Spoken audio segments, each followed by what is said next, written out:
Hello मेरे प्यारे बच्चों, आप सबका क्या हाल है। ठीक है, आया मैं आशा करता हूँ कि आपका हाल चाल बढ़िया होगा। ठीक है, तो आज आइए हम लोग बात करते हैं डी फार्म के न्यू सिलेबस के बारे में और बहुत कुछ हम लोगों को जानने को मिलेगा। देखिए, हम ये इंट्रो इस समय जो है मेरा वीडियो है और बाकी जो आने वाला वीडियो होगा उसमें हम आपको डिटेल हर चीज़ के बारे में बताएंगे।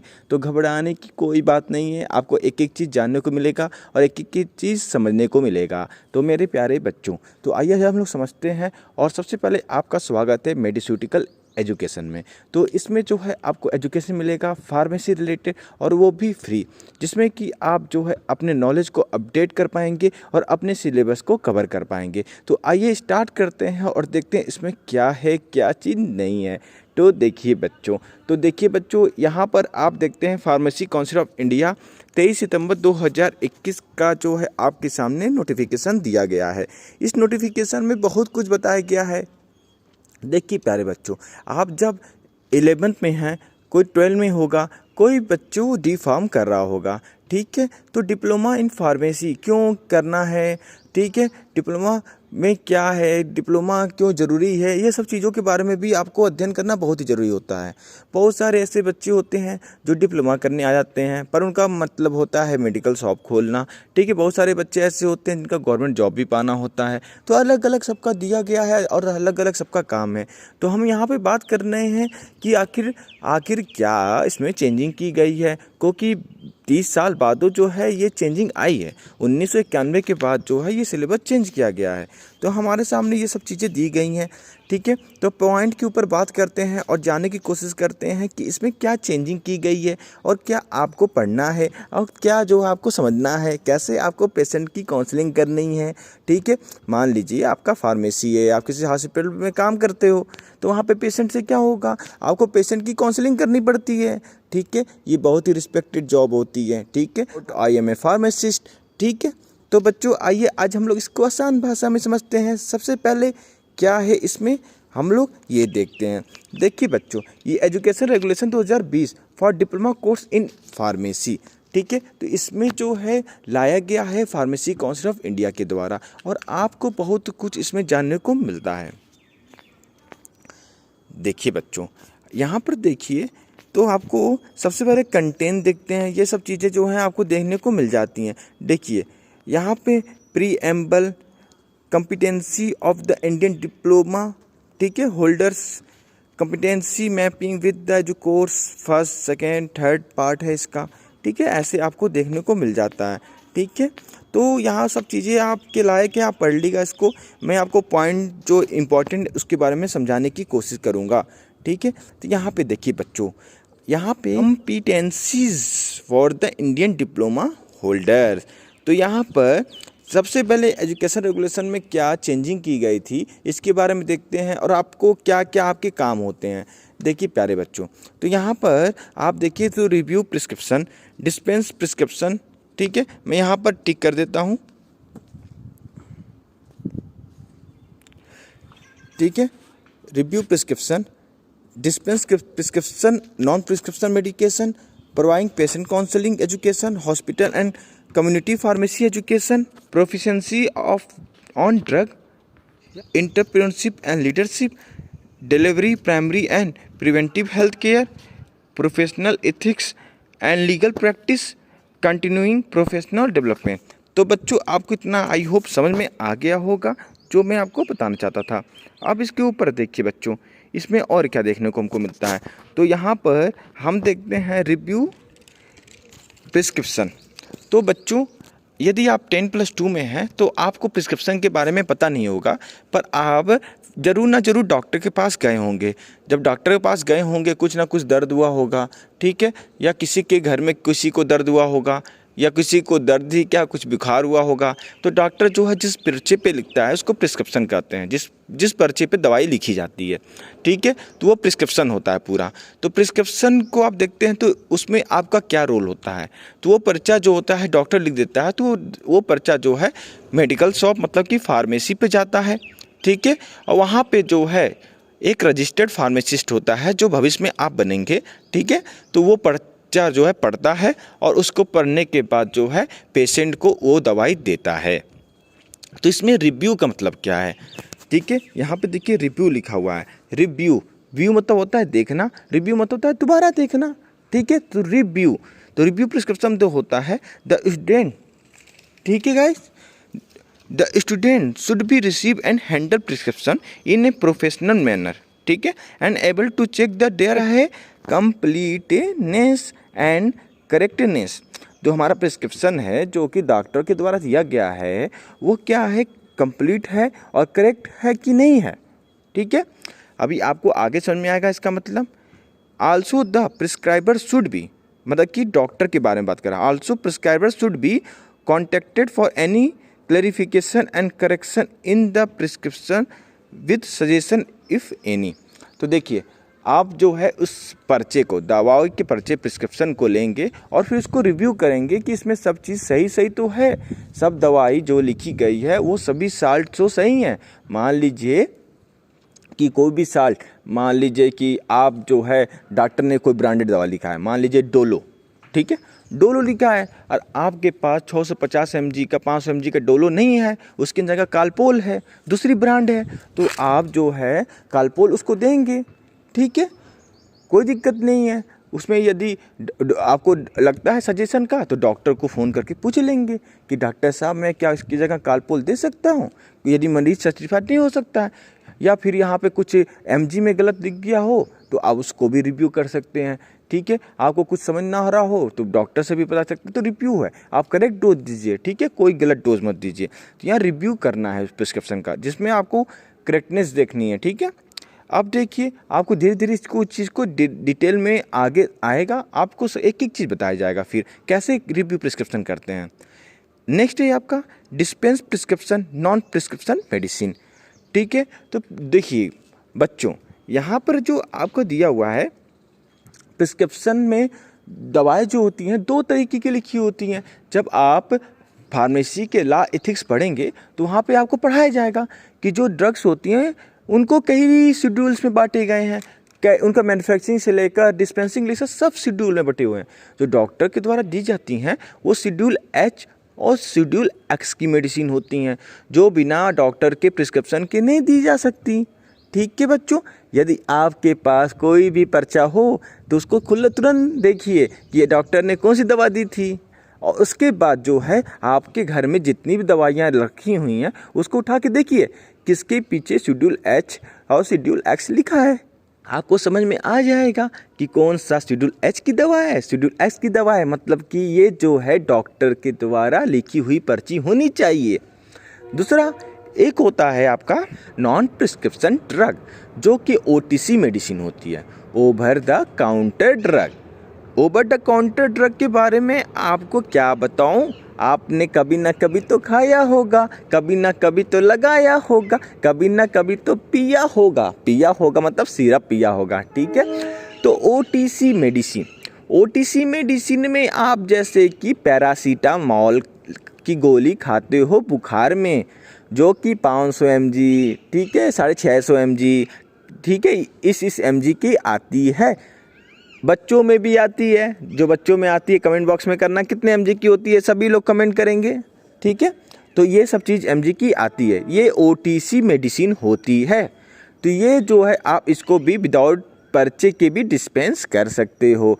तो ऐसी कैटेगरी गवर्नमेंट ने बनाई है, अभी तक वो जो कैटेगरी है अभी तक क्लियरफाई तो नहीं है, पर आप दवाओं पे पीछे देख के बता सकते हो कि ये प्रिस्क्रिप्शन मेडिसिन में आएगी कि नॉन प्रिस्क्रिप्शन मेडिसिन में आएगी, ठीक है। तो इसको देख सकते हो, जैसे कि आपका क्लोट्रामाजोल्स, ठीक है, ये जो होती है नॉन प्रिस्क्रिप्शन में आती है, ठीक है। फंजाई मतलब कि फफूंदी का टाइप का जो इन्फेक्शन हो जाता है, ठीक है, वो वहाँ पे लगाते हैं, ठीक है। तो ये सब चीज़ें आपको पता होनी चाहिए। अब इसके अंदर आप पढ़ लो क्या लिखा हुआ है, फिर खुद बताना। अब देखिए नेक्स्ट आपका आता है बहुत ही इम्पोर्टेंट, और इसको जरूर देखिएगा। नेक्स्ट आपका है और तीसरा है provide patient counselling and education. इसमें क्या हो सकता है हम इसको देखने की कोशिश करेंगे। देखिए इसको मैं पढ़ता हूँ और बहुत ही इम्पोर्टेंट पार्ट होता है ये आपका, जो कि आपके फार्मेसी और आपके हॉस्पिटल में बहुत ही काम आएगा। और यही तो मेन फार्मासिस्ट होता है, जो कि एक जो निश्चित रूप से पेशेंट को उसके ड्रग को, उसकी डोज को क्लियर कट बताए। ठीक है, तो आइए इसको हम पढ़ते हैं। पहले the student should be able to, इसको थोड़ा मोटा मैं कर लूँ, एबल टू, ठीक है, इफेक्टिवली काउंसिल या एजुकेट द पेशेंट, ठीक है, care taker about the prescription, non prescription medication या medicine and other health related issues. ठीक है, effective communication including using both oral and written communication skill, various communication technique. देखिए बच्चों, आप एक रजिस्टर्ड जब फार्मासिस्ट बनेंगे, ठीक है, तो वहाँ पर क्या होगा, वहाँ पर ये होगा कि पेशेंट डॉक्टर द्वारा जो पर्ची आपके पास लाई जाएगी, प्रिस्क्रिप्शन आपके पास लाई जाएगी, उस प्रिस्क्रिप्शन को आप पढ़ेंगे। उसमें क्या होती है कि डोज डॉक्टर लिखा होता है, ठीक है, कब खाना है ये लिखा होता है, ठीक है, कैसे लेना ये लिखा होता है, आपको पता होता है कि कैसे देना है ये पता होता है, आपको ये पता होता है कि ड्रग इंटरेक्शन क्या होता है, ड्रग फूड इंटरेक्शन क्या होता है, ये सब आप आगे आने वाले सब्जेक्ट में पढ़ेंगे डिटेल में। ठीक है, तो आप जो फार्मेसी स्टूडेंट होंगे जो इसको पढ़ेंगे, वो जो है पेशेंट के साथ फिर काउंसलिंग करेंगे, बहुत ही अच्छे तरीके से काउंसलिंग करेंगे। उनको बताएंगे कि देखिए ये जो है दवाई आपको सुबह लेनी है, ये दवाई आपको रात में सोते समय लेनी है, कब इसकी ज़रूरत हो तो वो जो मेडिकल एब्रिएशन होते हैं उसको आपको पढ़ना होता है। ठीक है, जैसे QD, TD, ठीक है, TH, ठीक है, BD, HS, ये सब चीज़ें मेडिकल एब्रिएशन होती हैं। आप धीरे धीरे आगे आने में पढ़ेंगे, फिर आपको लगता है कि कुछ माइनर एलिमेंट हो गया है और उसको ज़रूरत है उसके एक मेडिकल एडवाइस की, तो आप छोटे मोटे डिजीज़ का एक मेडिकल एडवाइस भी उसको दे सकते हैं यदि पेशेंट को ज़रूरत है तो। ठीक है, पर ये सुपरविज़न जो होती है हायर जो क्लिनिकल व्यक्ति के अंदर होनी चाहिए। ठीक है, ये सब चीज़ों का ध्यान दीजिए। और फिर बात करते हैं कि इसमें क्या लिखा है, वेरियस कम्युनिकेशन टेक्निक का भी यूज़ कर सकते हैं। जैसे कि मान लीजिए कोई ओल्ड पीपुल है, ठीक है, हमारे जैसे दादाजी टाइप का पीपुल है, अब उनको क्या है, भूलने की बीमारी आ जाती है, भूल जाते हैं बेचारे। ठीक है, क्या करना है, भूल जाते हैं, तो उनको भूलने के लिए हम उनको लिख के दे देंगे क्लियर राइटिंग में कि देखिए दादाजी आपको ऐसे खाना है दवा, दादी हैं तो उनको आपको ऐसे दवा खानी है। जिससे कारण कि क्या होगा कि जो मान लीजिए BP के पेशेंट हैं बेचारे, मान लीजिए उनके डायबिटीज़ के पेशेंट है, कई सालों तक उनको डायबिटीज़ रहता है, ठीक है, वो छूटता ही नहीं है क्योंकि डिसऑर्डर होता है बच्चों। तो आप क्या करेंगे, उनकी एक प्रॉपर गाइड कर सकते हैं, जिससे कारण कि आपके मंथली कस्टमर भी बन जाते हैं और आपकी इनकम भी बढ़ जाती है। तो ये सब चीज़ें आपको आनी बहुत ज़रूरी है। ठीक है, नेक्स्ट मैं देखता हूँ, नेक्स्ट क्या लिखा है, हॉस्पिटल कम्युनिकेशन फार्मेसी मैनेजमेंट, बहुत ही इंपॉर्टेंट है। ठीक है, hospital and community pharmacy management के लिए the student should be able to manage the drug distribution system as per the policy and guideline of the hospital pharmacy. ठीक है, और good communication pharmacy practice and recommendation of the regulation agency, also the able to manage the procurement, inventory and the distribution of medicine of in hospital communication pharmacy. बहुत easy है।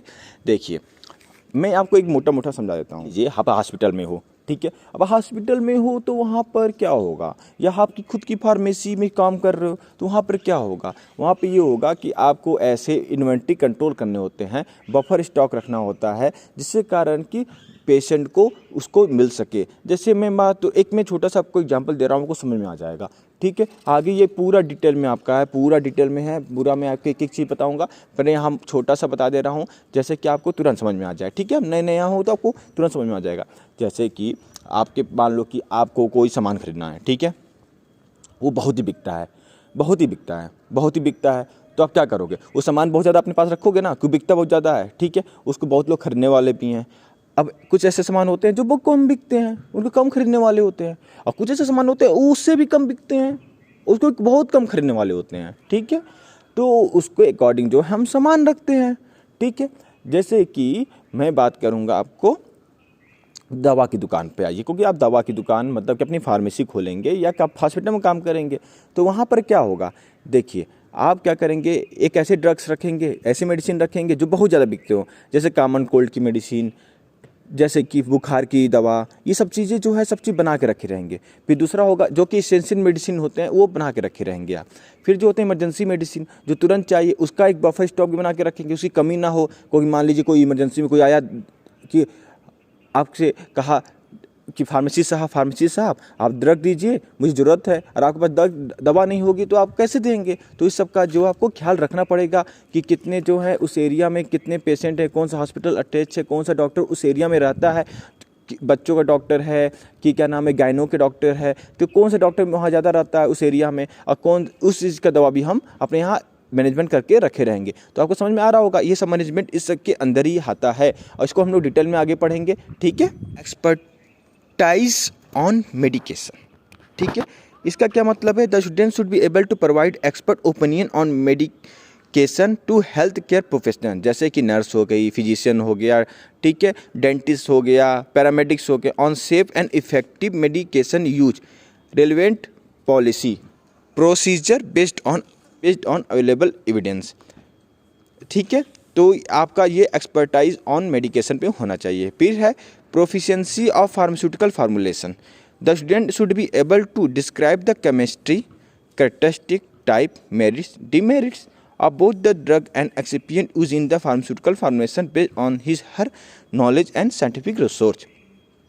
जब आप pharmacology पढ़ लेंगे, फार्माकोथेरेपेटिक्स पढ़ लेंगे सेकेंड ईयर में, ठीक है, सोशल फार्मेसी पढ़ लेंगे, तो आप एबल हो जाएंगे कि किसी भी ड्रग का स्ट्रक्चर के बारे में, क्या उसकी मेरिट है, क्या डीमेरिट होनी चाहिए, क्या इसका ड्रग का इंट्रैक्शन हो सकता है, तो आप उसके एक्सपर्टीज़ हो जाते हैं मेडिकेशन के। ठीक, बहुत सारी ऐसी आप देखा होगा एंटीबायोटिक होती है जो पाउडर फॉर्म में होती है, ठीक है, फिर उसमें डिजिटल वाटर कम्बिनेशन करके उसको जो है हम लोग लिक्विड फॉर्म में कन्वर्ट करते हैं किसी मरीज को इंजेक्ट करने के लिए। ठीक है, तो उसकी क्या होनी चाहिए एक्सपर्टीज़, ठीक है, वो क्या होता है फार्मास्यूटिकल फार्मूलेशन है। ठीक है, वो मेडिकल फार्मूलेशन नहीं होता है। जब भी ड्रग की बात आती है तो सारे जो होते हैं फार्मास्यूटिकल फार्मूलेशन में आते हैं, तो सबकी आपकी एक्सपर्टीज़ और नॉलेज बढ़ जाती है। फिर एंटरप्रेन्योरशिप एंड लीडरशिप आ गया। कितने लोगों ने शार्क टैंक इंडिया देखा है, नीचे मैसेज बॉक्स में ज़रूर बताइएगा। तो यहाँ पर एंटरप्रेन्योरशिप की बात की जाए और लीडरशिप की बात की जाए तो हम लोग ये देखते हैं कि स्टूडेंट यहाँ पर should be able to acquire the entrepreneur skill of the dynamic professional environment. ठीक है, और also be able to achieve leadership skill through team work and sound decision making skill. अब ये जो है क्या है आपको समझ में आया? एंटरप्रेन्योर का मतलब होता है बिजनेस को स्टार्ट करने वाला। ठीक है, तो यहाँ पर शार्क टैंक इंडिया में इतने एंटरप्रेन्योर आए, ठीक है, और फिर लीडरशिप की बात की जा रही है यहाँ पर। ठीक है, तो स्टूडेंट जो होती है ना वो इसके स्किल और डायनामिक प्रोफेशन एनवायरनमेंट, ठीक है, और achieve leadership skill through team work. अब जो टीम वर्क होती है, ठीक है, आपके देखिए मान लीजिए फार्मेसी में आप काम कर रहे हैं, तो फार्मेसी में क्या अकेले फार्मेसिस्ट काम करता है? नहीं, उसके साथ क्या होता है, प्रोपराइटर होता है, फार्मासिस्ट होता है, ठीक है, जो फार्मासिस्ट का असिस्टेंट होता है वो होता है, ठीक है, फिर क्या होता है जो अदर वर्कर होते हैं, तो इसकी एक टीम होती है। ऐसे हॉस्पिटल जब आप वर्क करते हैं तो हॉस्पिटल में भी क्या होता है, ऐसे ही होता है हॉस्पिटल फार्मेसी में। फिर कभी कभी आपको नर्स के साथ कम्युनिकेशन करना पड़ता है। ये सब चीज़ें आपके अंदर स्किल होनी चाहिए। ठीक है, okay. Next, delivery primary and preventive health care. The student should be able to contribute the various health care programme of the nation including disease preventive initiative to improve public health, also contribute to the promote the national health policy. देखिए, national health policy हो या national health mission की बात की जाए, देखिए बच्चों, यदि आप इस चीज़ों को पढ़ लेते हैं तो आप एबल हो जाते हैं किसी भी हेल्थ केयर प्रोग्राम में पार्टिसिपेशन के लिए। और जहाँ पे मान लीजिए कोई कैंप वैम्प लगती है तो वहाँ पर भी आप पूरी तरह से स्वतंत्र होते हैं डॉक्टर के साथ मिलकर किसी भी डिजीज़ को लेकर डिस्क्राइब करने के लिए और फार्मास्यूटिकल रिलेटेड को भी वर्क करने के लिए। और दूसरी बात, आप बच्चों, आपके जो सीनियर डॉक्टर होते हैं जैसे कि MBBS डॉक्टर हो गए, ठीक है, डॉक्टर ऑफ फार्मेसी हो गए, ठीक है, ये दोनों ही जो आपको जो है फार्मास्यूटिकल फील्ड में हेड आपके मिलेंगे। तो इन दोनों के साथ आप कम्युनिकेशन स्किल कीजिए क्योंकि ये दोनों ही आपके हेड पोजीशन पे बैठते हैं। ठीक है, आगे आप पढ़ेंगे pharmacy and therapeutic committee, PCT committee के बारे में भी आपको डिटेल स्टडी करनी पड़ेगी। तो उसको आपको धीरे धीरे समझ में आएगा कि आपकी हेड पोजीशन कहाँ पे होती है और आप किसके साथ मिलकर जो है वर्क करते हैं। तो आपके साथ जो है जितने भी फॉर्म D डॉक्टर्स हो गए और MBBS डॉक्टर हो गए, इन दोनों के साथ मिलकर आपको वर्क करनी पड़ती है। Delivery primary and preventive health care हो गया। फिर आता है professional ethics and legal practice. The student should be able to deliver professional service in accordance with legal ethics and professional guidance with integrity. ठीक है बच्चों, ये आगे आएगा आपको और समझ में बेहतरीन आएगा। ठीक है, अब नेक्स्ट है, लास्ट और 10वां है continuing professional development. The student should be able to recognise the gaps in the knowledge and skip in the skills in the effective delivery of the professional service from time to time and the self motivate to the bridge such gap by attending continuous professional development program। तो बहुत सारे ऐसे professional development programmes होते हैं, आप उसको join करेंगे और अपने स्किल को डेवलपमेंट करेंगे। ठीक है, कंटिन्यूस प्रोफेशनल डेवलपमेंट। ठीक है, तो वो प्रोग्राम जो है समय समय पर जो है हॉस्पिटल के द्वारा ठीक है लगाए जाते हैं, इंस्टीट्यूट के द्वारा लगाए जाते हैं और धीरे धीरे उसको अपने नॉलेज को आप डेवलप कर सकते हैं। तो ये सब चीज़ें जो हैं आपको अभी तक आई होप समझ में आ गई होगी। अब बात हम लोग नेक्स्ट करेंगे, तो उससे पहले गाइस आप चैनल पे हैं नए तो चैनल को लाइक करिए, सब्सक्राइब करिए और शेयर करिए। यदि आपको ये वीडियो समझ में आ गया हो और नहीं आया हो तो कमेंट बॉक्स में दीजिए, आपको ज़रूर इसका आंसर मिलेगा। और अपने प्यारे प्यारे जो दोस्त हैं उनको भी शेयर करिएगा, जिसके कारण इसका जो है उनको भी फ़ायदा मिल सके। ठीक है, अपने पास मत रखिएगा। ठीक है, अब देखिए यहाँ पे आपकी आती है competency mapping with the course part 1, 2, 3 education regulation 2012। इसको मैं नेक्स्ट पार्ट में करूँगा, ये वीडियो लंबा हो जाएगा। ठीक है, तो आज के लिए इतना ही, फिर मिलेंगे नए वीडियो के साथ। Thank you.